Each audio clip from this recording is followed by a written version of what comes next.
what I want to talk about today is a couple of experiences in scaling innovations at the World Food Program and what lessons learned we've had in actually supporting innovations from our Innovation Accelerator. And already here, the first lesson learned is scaling starts before you scale. Going to the next slide, what you see is actually in our accelerator process, there is a 5-step process. There's a box on the top there that says scale up enablement. But really, what you also have to consider is that before projects can scale, they need to be ready. So there needs to be a fit between what the product or service does with the needs of the people. You need to have the right team. You need to have the right boxes ticked. Considering also what Gina was talking about, a lot of the projects that are being put forward is saying, well, we want to scale an innovation. The first question always has to be, well, is it worthwhile scaling, and is it ready to scale? Is it actually a product, a service, or an approach that you think is worthwhile for scaling? And I think it's important not to forget that the part, even before you get there, is super important. Then in that, going to the next slide, what you actually learn then is it's super important to build a strong team and business ownership. And this is in particular relevant from our side because we believe as that we, as an accelerator program, that we really need to focus on supporting other people who are the business owners. So what you see on the next slide is an example, which is building blocks. And a lot of you have heard or seen that before. It's actually our the blockchain program that we started to build in early 2017, and I want to use the example of building blocks to explain some of the scaling strategies. And right now, the basic principle is yes, it's blockchain based. Right now, it reaches 20,000 families, 100,000 people, makes cash-based transfers more efficient, faster, more secure, and more accountable. And we also work on obviously making this accessible to other UN agencies, other NGOs. So it's not about a system that we own. It's the power of blockchain is actually to have a system that's accessible to more people. But now, what are the learnings? And what you see on the next slide is really, it's about the team and the business owner. So in the case of building blocks, the first, one of the key success factors is really to have a strong team. A World Food Program entrepreneur, so one of our finance managers who really came up with the idea, had the deep understanding and the knowledge of what the business subject is. We had an entrepreneur from our accelerator complementing him, and an external startup working together, really capturing all the critical skill sets.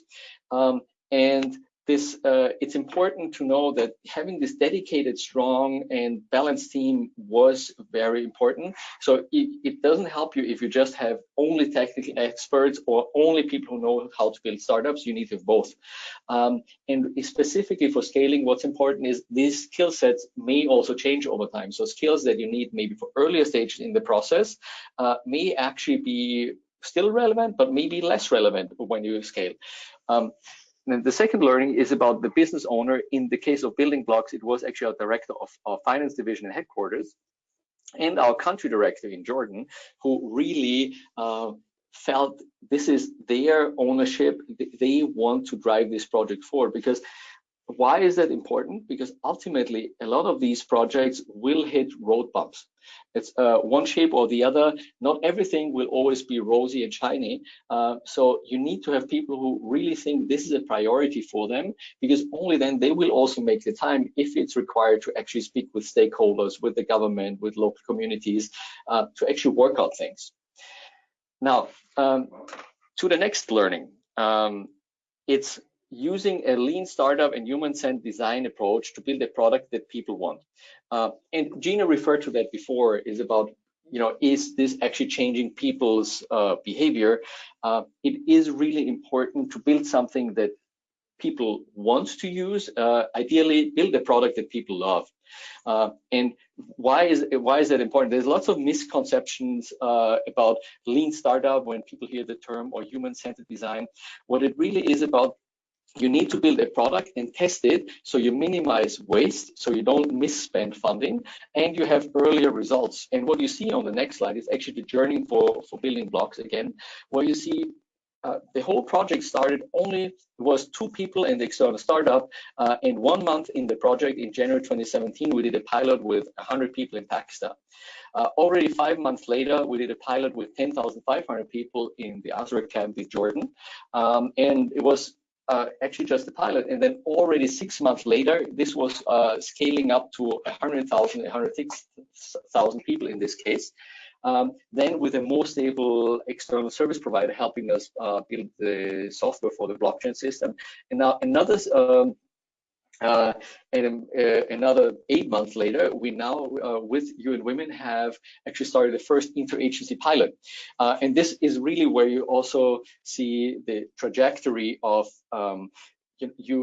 while you have scale in mind in the early days, you first need to build something, you need to test it and learn how are people using it? Is this actually useful? How would you actually push it forward? And obviously there's pitfalls in terms of trying to scale too early, maybe trying to promote something that you're not 100% sure how it will work. And we're right now, as you see on the chart, still on the journey towards actually going to another country by the end of the year. Ideally also getting another UNHCR or NGO on board, as well as scaling to the rest of the people we serve in Jordan. Now, obviously, if any one of you is interested in actually experimenting or piloting with us, becoming part of the blockchain ecosystem, please reach out to us. Like, we're very happy to talk about that.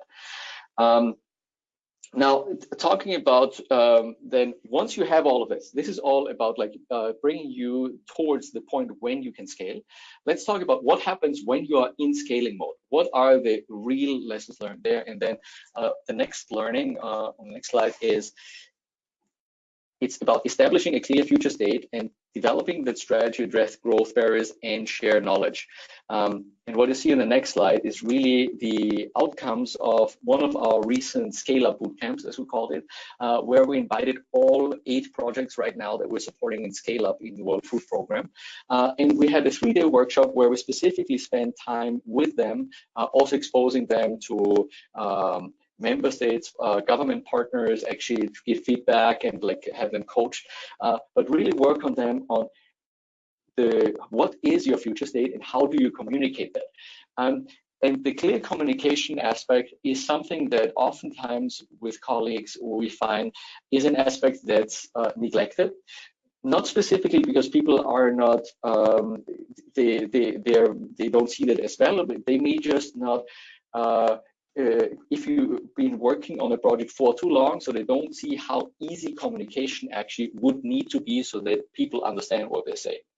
The second aspect, and this is also something that Gina mentioned, is like actually working on processes and bottlenecks that hinder effective scaling. So in previous webinars, we've already heard about specific sessions about, okay, how can procurement enable innovations? How can partnerships or legal or HR enable innovation? And it is interesting that most of our projects that are currently scaling are suffering from the same bottlenecks that have been put in for a reason. I mean, there is a reason why we have certain rules, regulations, checks and balances in place. A lot of times they haven't been built in mind with scaling and innovation aspect per se.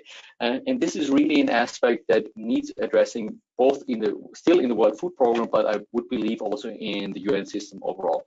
And the last part in scaling, and I think we shouldn't underestimate this, is about knowledge and experience sharing of innovation leaders and teams.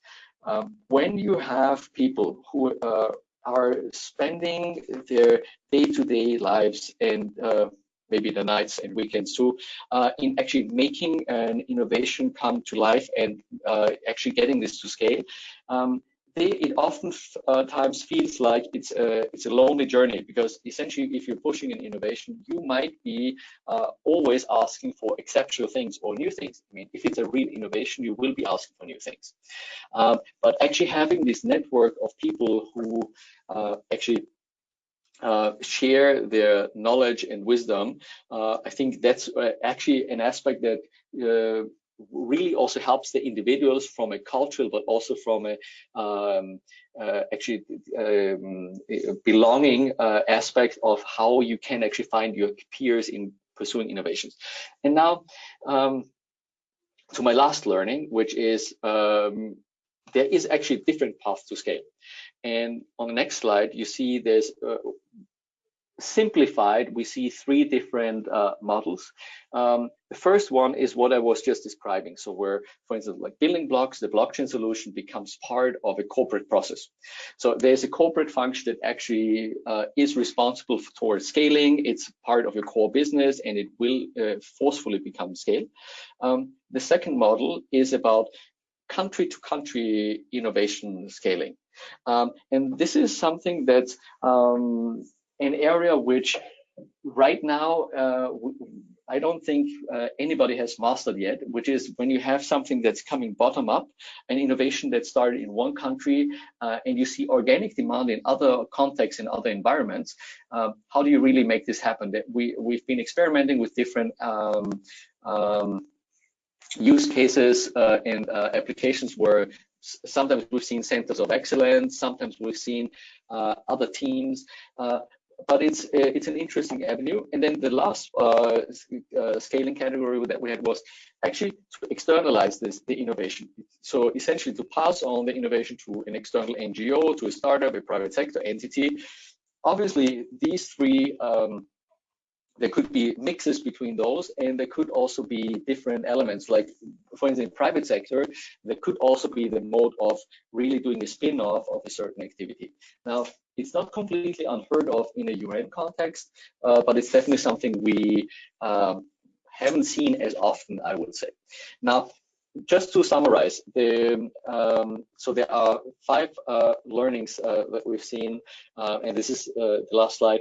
Okay, scaling starts before scale, build a strong team and business ownership, using that lean startup human-centered approach, and then once you are already having a product that's ready to scale, establish a clear future path, the strategy, and the rest of growth barriers, and to share knowledge and the right path to scale. This is our experience. And like with this, well, thank you for your attention, and happy to take questions afterwards.